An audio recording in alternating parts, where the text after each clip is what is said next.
Hello and welcome back to another AP3 video, and in today's video we're going to go over SAT math problems.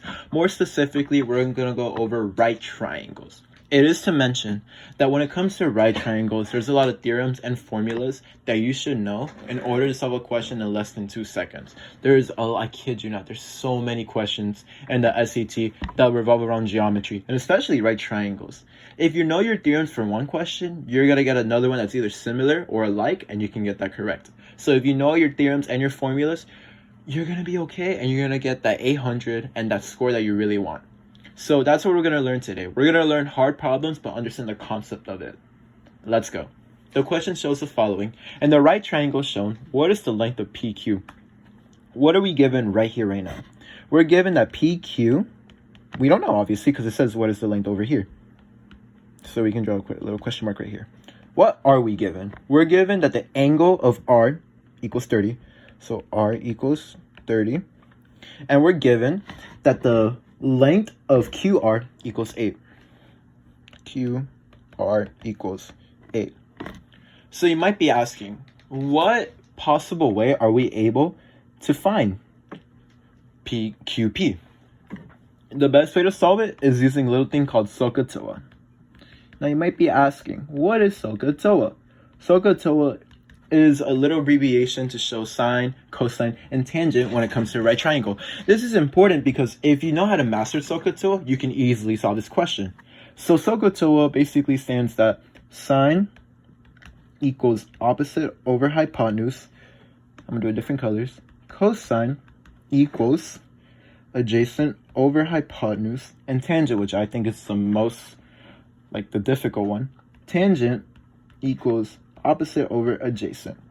So in this situation, we are going to be using sine equals opposite over hypotenuse. So you might be asking, what is the adjacent? What is the opposite and what is the hypotenuse? So the hypotenuse is basically the length that is always diagonal. And the length that's always diagonal is always the longest length in a right triangle. So which one is the one that looks diagonal and it's the longest? It's QR. What does that mean? That basically means that QR is our hypotenuse. We're also given sine equals opposite. Opposite is just the opposite length of the angle measure given, and that tends to be PQ. So PQ equals opposite. And now all we have to do is plug in sine of 30 into SOHCAHTOA, and we can find the answer. So you might be asking, what does sine of 30 actually equal? Now you can plug it in a calculator, but if you know your unit circle, you know that it equals 1/2. So all we have to do in this question is figure out what length of QP when you plug in hypotenuse, and the hypotenuse is given is obviously 8, as we talked about. What length of QP would fit into the equation given? What can we see right now? We can see that the 1/2 is getting multiplied by 4. So we multiply the top by 4, the numerator, we get 4 over 8. And that is our answer. So in this question, it is very important to know your SOHCAHTOA and know how to use it, because you're able to solve it really quickly if you know SOHCAHTOA and then you know your unit circle. Your unit circle is not given, obviously. It's a little help because when it comes to SOHCAHTOA and a lot of measure angles like cosine of 45, sine of 90, if you know it, it's really easy to solve these type of questions. Because if you already know that sine of 30 equals 1/2, and we already know that hypotenuse equals 8, we can already say that it's multiplied by 4, because we can see that the denominator is multiplied by 4. So we multiply the top by 4, we get 4 over 8. And that is the answer. Now we're given a different question. This one's a lot easier. Now, if you know the formula that I'm about to give right now, you can solve this question in less than 20 seconds. And what's the equation I'm talking about? The Pythagorean theorem. So Pythagorean theorem is basically just a squared plus b squared equals c squared. What do the letters mean exactly? Well, c is always the longest length in the right triangle.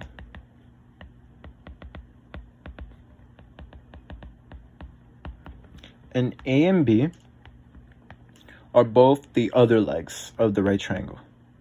So other legs of right triangle. So with that, what are we given? A natural triangle. Well, we're given 19, and because 19 is the diagonal line, it's the longest line. And what do we know from the formula? We know that the longest length or line in the right triangle is C. So we can already assume that C equals 19. And because B is obviously B over here in this coefficient given, we can assume that B equals B. And because 4 is the last length given and A is the last coefficient given, we can assume that A equals 4. So now that we know that we have every single value of the coefficients, we can write the following. 4 squared plus B squared equals 19 squared. And which of the following answers show 4 squared plus B squared equals 19 squared? It is C. Now, if you know your Pythagorean theorem, you can already assume that because we're given all the lengths of the right triangle, even though B doesn't really have a number, we can already assume that it's obviously 4 squared plus B squared equals 19 squared, because they're asking for the relationship of the side lengths. So if you know your Pythagorean theorem, this question should be pretty simple. For this last question, you need to know a specific right triangle, but the good thing about it is that it's given in the SAT reference sheet. But it's always better and it's always easier to memorize it, so you're not going back and forth with the reference sheet. You have it memorized and you can go through a question more smoother and you solve it quicker. So the 45, 45, 90 right triangle is basically where the right angle obviously equals 90 and the other two angle measures equal the same and add up to 90, and that is what? 45. And because the angle equals the same, the side lengths equal the same, and in the specific right triangle, and it's also, again, it's given the SAT reference sheet with formulas and the theorems, obviously. So we're given from the SAT reference sheet that the hypotenuse, or the longest line that's diagonal, equals x with the square root of 2, and the legs equals x and x. And they're both x because, again, the angles measured equal the same, so the side lengths equal the same. It's always important to memorize that. But for this specific question, they, for whatever reason, they love to make it harder. And what they do, they divided everything, or all the x's, by square root of 2. So they get x, which equals x square root of 2 over x square root of 2. Now note that we're going to be using the right side, or the right red triangle in this question. And they're asking the following: an isosceles right triangle. Now, with the information that we know, an isosceles right triangle is where two sides equal the same. So let's start drawing that. And because the two legs equal the same, this is a 45, 45, 90 right triangle.